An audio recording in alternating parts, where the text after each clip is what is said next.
I went to Williams College. It's in Williamstown, Massachusetts, Ivy League college. Now co-ed, but then all male.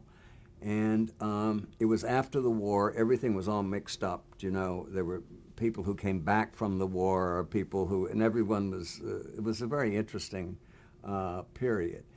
And the theater in Williamstown, the Adams Memorial Theater, which is now sort of a famous theater, had been closed all during the war. And there was a group of us who were interested in the theater, and Stephen Sondheim, my longtime friend and neighbor right down the street here, and a guy called Howard Erskine, who became a Broadway producer, a guy called Chuck Hollerith, who became a Broadway producer. There were about 10 of us, and we were active in reopening that theater again after World War II.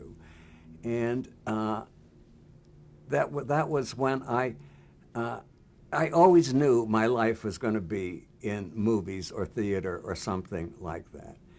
And Stephen Sondheim was different from all the rest of us, you know, and in that he had a whole kind of a showbiz part to his life.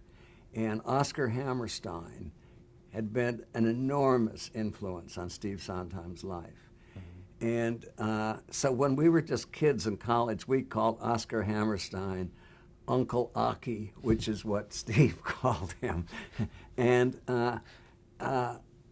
through Oscar Hammerstein and Steve's mother, who was very active in sort of theater society, and I went to the final run-through of South Pacific with Mary Martin and Enzio Pizza, and I'm saying his name wrong, and which was, you know, this thrilling hit that became, and I was there for the last thing, and I got all that feeling of showbiz. And then it was all through Oscar Hammerstein. It would invite Steve, and then he'd get us invited.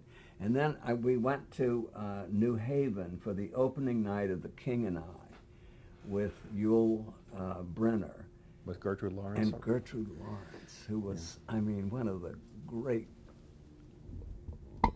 theater classics. Yeah. I mean, she was the star of stars. And so, I mean, I had those wonderful experiences, and I just thought, I want this life.